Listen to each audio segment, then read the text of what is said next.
ఇంట్లో ఉన్న బంగారాన్ని విడిపించి ఆ రోజు ఆన్లైన్ రేటుకే మేము కొంటాం. Sharma gold company. నమస్కారం శ్రీ ఆచార్య అనంతకృష్ణ స్వామి గారు. నమస్కారం అండి.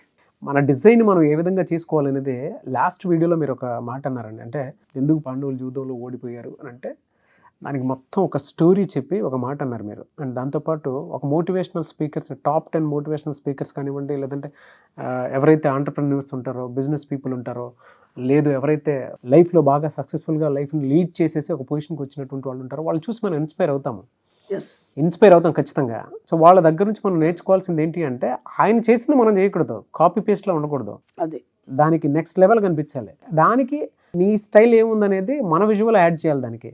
అప్పుడు మాత్రమే మనకు కనిపిస్తాం. అది as it is copy paste చేసేటప్పుడు మాత్రమే మనం ఫెయిల్యూర్లో కనిపిస్తాం ఎప్పుడు కూడా. దీనికి సంబంధించి మనం గతంలో ఒకసారి ఒక వీడియో చెప్పుకున్నాం, అనుసరణ. పెద్దవాళ్ళని ఎప్పుడు కూడా అనుకరించదు, అనుసరించాలి. గ్రేట్ నాలెడ్జ్ అండి. 498వ మనీ మంత్ర వీడియో. సో ఈ వీడియోలో ఏం చెప్తున్నారు?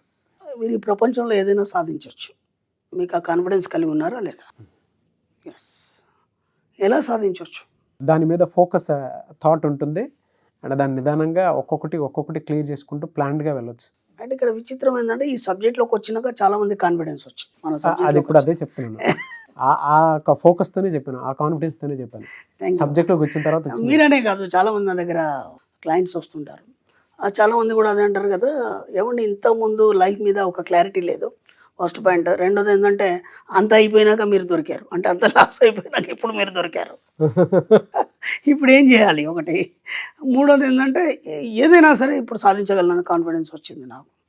ఓకే, అలా అయితే పని చేయండి, 2 చేతులు ఇలా పెట్టండి, 2 ముందుకే తిప్పండి. Okay, good. బాగా తిరుగుతుందా? అప్పుడు ఆపండి. ఎప్పుడు ఏం చేస్తారంటే ఇది ముందుకు తిప్పండి, ఇది వెనక్కి తిప్పండి. ఒకసారి ప్రయత్నం చేయండి. ఓకే, తిప్పండి, ఇది ముందుకు తిప్పండి, అది వెనక్కి తిప్పండి. ట్రామా వస్తుంది, కావట్లేదు. గుడ్, వదిలేండి. మెంటల్ ట్రామా వస్తుంది. ఇక్కడ విచిత్రం ఏం జరుగుతుందంటే ఇది ఎవరికైనా సాధ్యమవుతుంది. ఇది ముందుకు తిప్పితే ఇది వెనక్కి తిప్పడం అనేది సాధ్యం కాదు అనేది మన సబ్కాన్షియస్ మైండ్కు డిజైన్ ఇవ్వడం అనేది జరిగింది. ఓకే, అర్థమవుతుందా? ఎప్పుడు చిన్నప్పటి నుంచి కూడా, ఎందుకంటే మనకి ఎప్పుడు కూడా ఈ కుడి చేయి అనేది ఎక్కువ అలవాటు. ఓకే, నీది ఏదైనా చేయగలుగుతుంది, ఇది చేసే పనులు ఇది చేయాలి. ఎందుకంటే దీనికి మాత్రం కొన్ని కాషన్స్ ఇచ్చాము, దీనికి ఇవ్వలేదు. కాబట్టి మీరు చూడండి, ఒక పట్టుకున్నప్పుడు, ఒక బాటిల్ కానీ ఏదైనా పట్టుకున్నప్పుడు మీ కుడి చేతితో వచ్చిన గ్రిప్ మీకు ఎడమ చేతితో రాదు. అంటే మీకు బుద్ధి తెలిసినప్పటి నుంచి మన పెద్దవాళ్ళు కూడా ఏం చెప్పారంటే ఎడమ చేయిని వాడద్దు, ఓకే, ఎడమ చేయిని ముట్టద్దు, ఇది ఈ చేతితోనే చేయాలని ఒక మీ యొక్క సబ్కాన్షియస్ మైండ్కి కాషన్ ఇచ్చారు వాళ్ళు. అది అలాగే ఉండిపోయింది. మీరు చూడండి, ఎడమ చేయి వాటం ఉన్న వాళ్ళు మన కుడి చేతిని ఎంత పర్ఫెక్ట్గా ఎన్ని చేస్తామో ఎడమ చేతిని కూడా వాళ్ళు అన్ని పర్ఫెక్ట్గా చేస్తారు. ఓకేనా? కాబట్టి ఇది అసాధ్యం అనేది ఏం లేదు. ఇది కొద్దిగా ప్రాక్టీస్ చేసి ఇది కూడా వచ్చేస్తుంది మనకి. అర్థమైందా? కొద్దిగా ప్రాక్టీస్ చేసి ఇది కూడా వచ్చేస్తుంది. ఇది అసాధ్యం అనేది మన సబ్జెక్ట్లోనే లేదు. మరి డబ్బు సంపద విషయంలో అసాధ్యం అని ఎందుకు అనుకుంటున్నారు మీరు? మనకు కాన్ఫిడెన్స్ ఏంటంటే డబ్బు అనేది బాగా ధనవంతుల దగ్గర, డబ్బు ఉన్న వాళ్ళ దగ్గరనే ఉంటుంది, అందుకే వాళ్ళని ధనవంతులు అంటారు. ఆ పాఠం నేర్చుకున్నట్టు చిన్నప్పటి నుంచి అది మైండ్లో ఫిక్స్ అయిపోయింది. మనం ఇలాగే ఉంటాం, మనం పేదవాళ్ళము కాబట్టి మనం ఏది కూడా పెద్ద కోరికలు మనం పెట్టుకుంటే మన జీవితం స్పాయిల్ అయిపోద్ది, అప్పులు అయిపోతాయి. అంటే పిచ్చి నమ్మకాలు ఏవైతున్నాయో మిమ్మల్ని ఎదగనియడం లేదు. అర్థమైందా? ఎప్పుడైతే నువ్వు ధనవంతుడు ఊహిస్తూ ఆ ఆలోచనలు కలిగి ఉండి నువ్వు కూడా ఆ స్థాయికి వెళ్తాను ఎప్పుడైతే అనుకుంటావో అప్పుడు మాత్రమే దానికి దారులు తెరవబడతాయి. కాబట్టి ఈ ప్రపంచంలో ఏదైనా సాధ్యమే.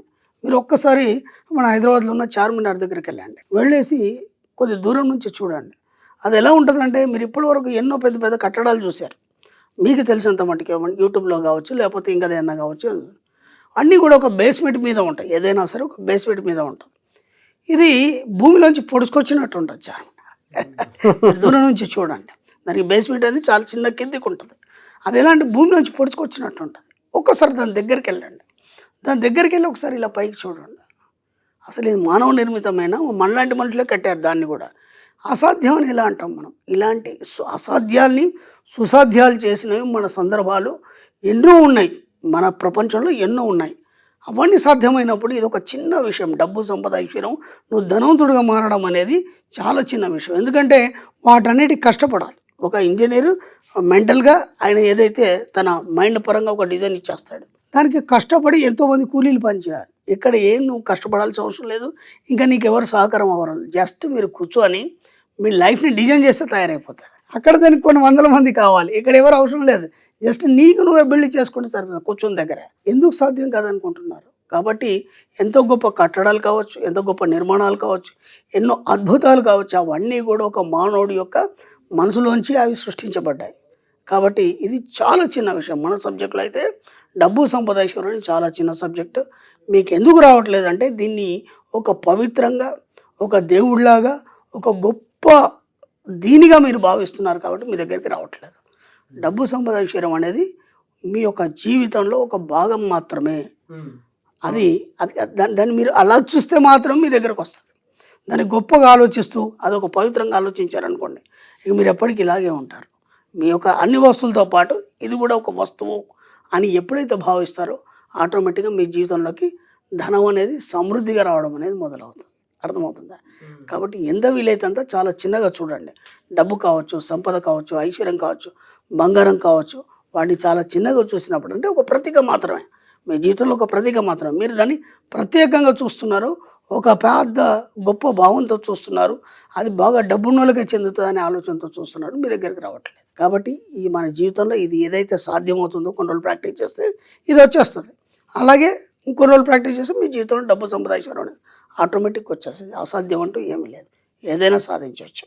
చాలా సులభం డబ్బు సంపాదించడం అనేది, చాలా సులభం. మీరు ఒక మాట అన్నారు కదండి, అది ఇందాక నా చేత చేయించినటువంటి యాక్టివిటీ ఏదైతే ఉందో, నిజంగా ఒక మనిషిలో తెలియకుండానే సబ్కాన్షియస్లో తెలియని లిమిటెడ్ బిలీఫ్ని కొంత మనం తీసుకొచ్చుకుంటాము.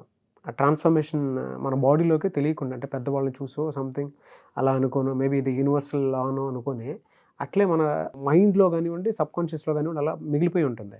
అద్భుతాలన్నీ సబ్కాన్షియస్ మైండ్ నుంచే బయటకు వస్తాయి. అవును అవును అవును. బట్ మీరు చెప్పినటువంటి కాన్సెప్ట్ని కనుక క్లియర్గా థింక్ చేసి ఇచ్చేస్తే, దాని మీద యాక్టివిటీ మీద ఫోకస్ చేస్తే తెలియని కొత్త విషయాలు చాలా తెలుస్తాయి. అరే నేను ఈ దగ్గరే ఆగిపోయి ఉన్నానే, ఇంక చాలా ఉందనేటువంటి విషయం కూడా తెలుస్తుంది.